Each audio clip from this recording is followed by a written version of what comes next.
Fantastic. I'm going to pause the recording.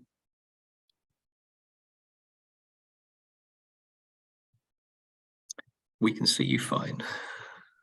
Thank you, Jason. Yes, you can see me, so I will start. Thank you, Jason.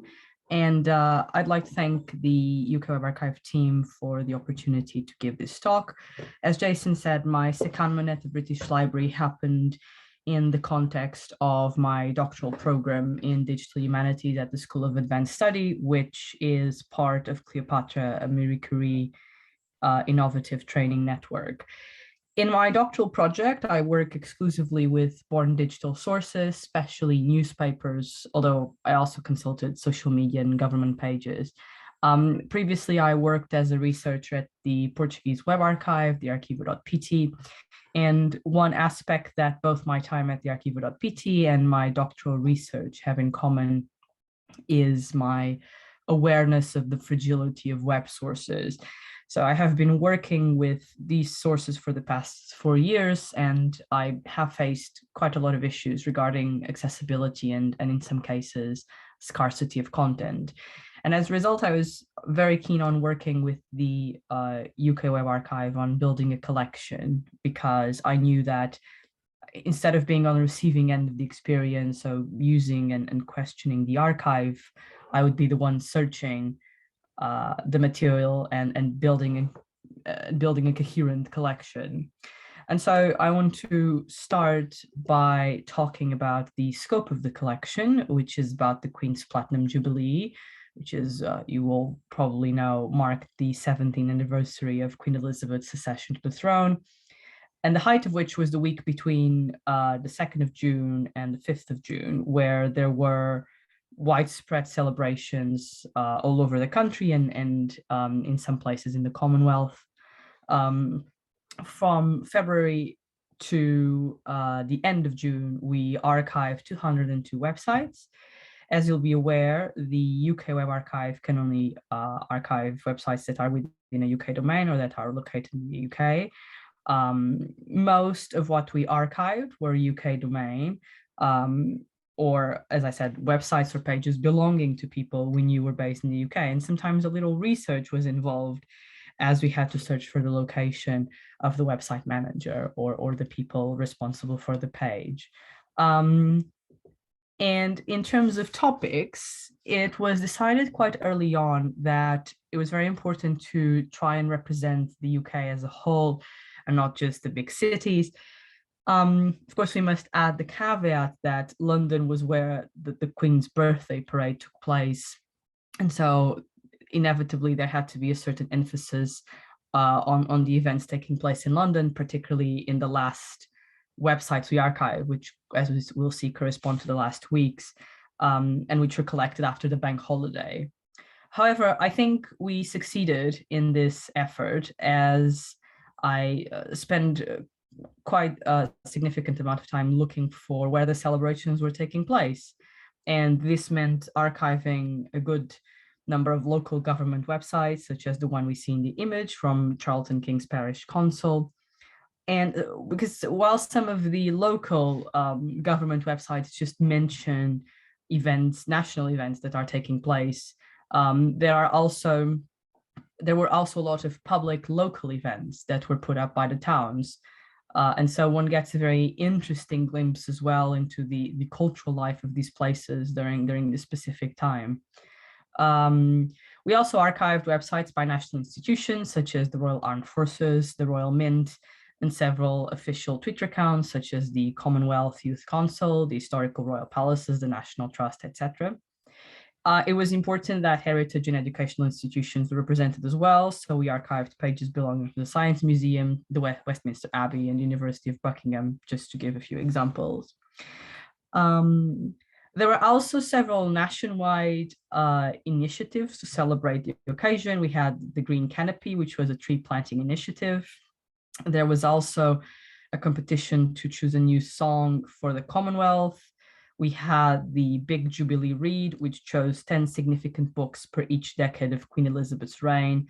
And finally, and perhaps the most famous, or at least one that got quite a lot of media attention, was the Platinum Pudding or the Platinum Jubilee pudding, a competition which aimed to choose a dessert to celebrate the Jubilee in a manner of previous food-related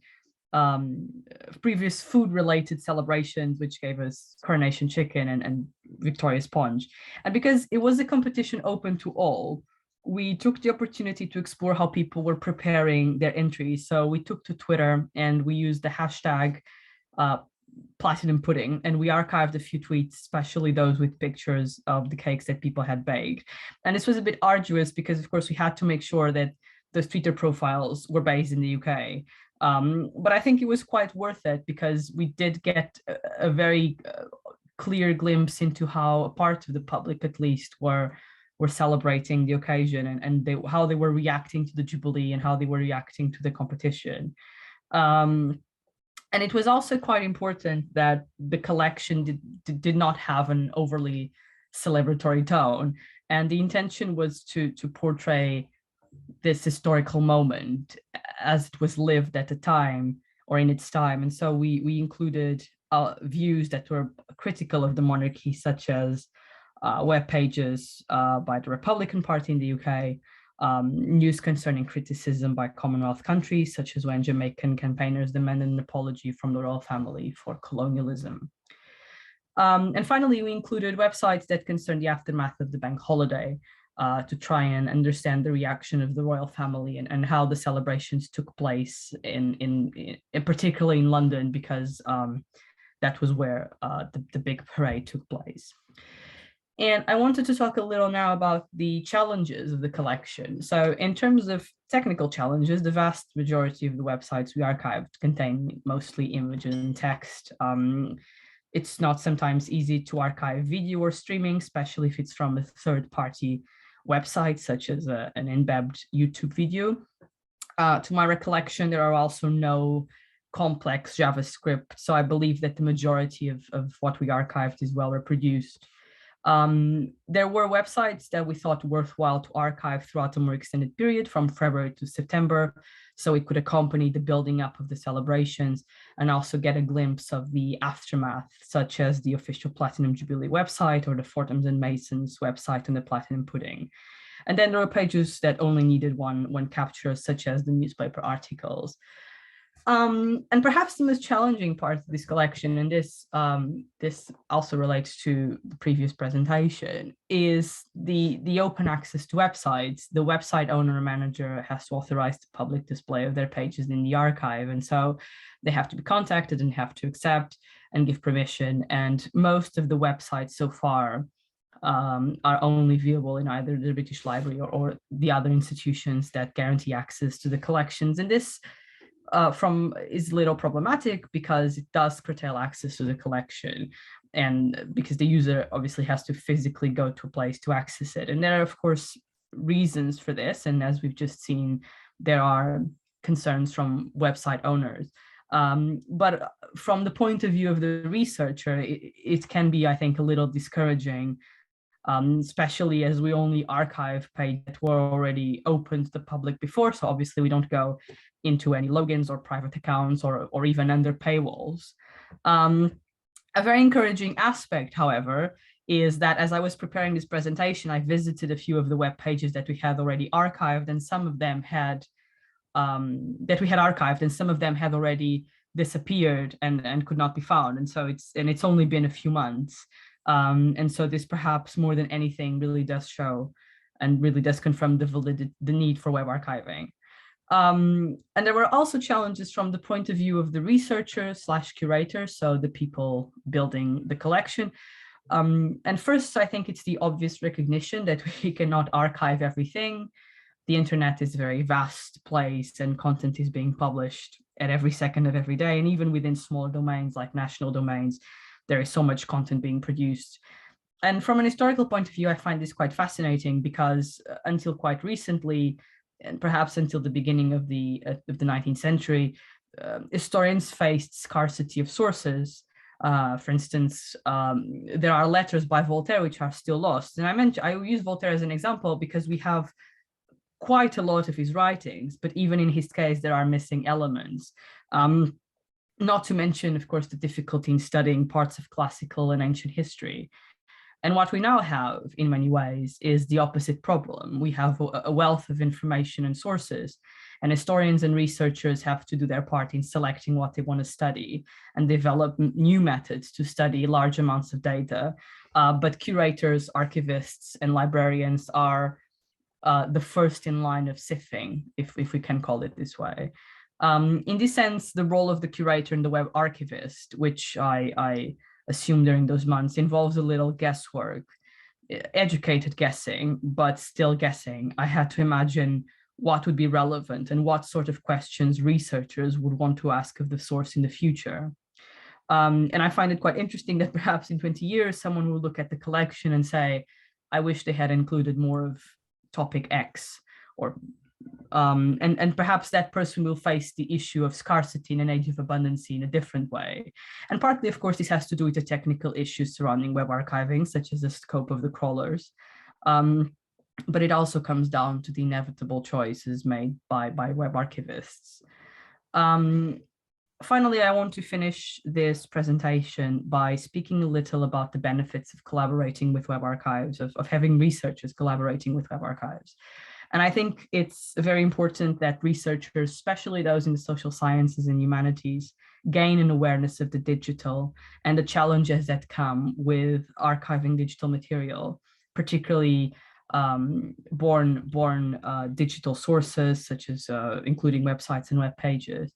Researchers must understand the importance of accurate metadata and the vocabulary connected to digital and web archiving.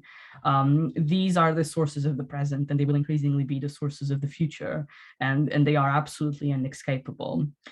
Secondly, I believe it's also a very good idea to allow researchers, particularly those who have been steeped in academia for quite a while, to see how heritage institutions work, and to be included in the workflow of a team, and to understand what legal repositories are, to be allowed a glimpse into institutions that they have frequented for a very long time, but whose functioning they might not be familiar with. Perhaps some of these researchers might want to work in these heritage institutions, but even those who stay in academia will have to partner with heritage institutions, and they should understand how they work. And I think lastly, web archives also benefit from collaboration with researchers because it brings an outside perspective closer to part of the public target of these collections. And of course, not only researchers use web archives, but there are also journalists, civil servants, policymakers, etc. But many researchers— I'm doing an online conference, it's very obvious. Many researchers will undoubtedly have to use web archives in their research. Personally, I benefited tremendously from my secondment. I deepened my knowledge of the technical side of web archiving, which I find fascinating. And I thought the experience of building and curating a collection really did give me very valuable insights into the methods I used for my own doctoral research and how I understand and conceptualize my sources. And that's it. Thank you so much. Thank you, Daniela. That was great. So I'm just going to pause the recording. Can you hear me well? Nice. Cool. Let me share my screen.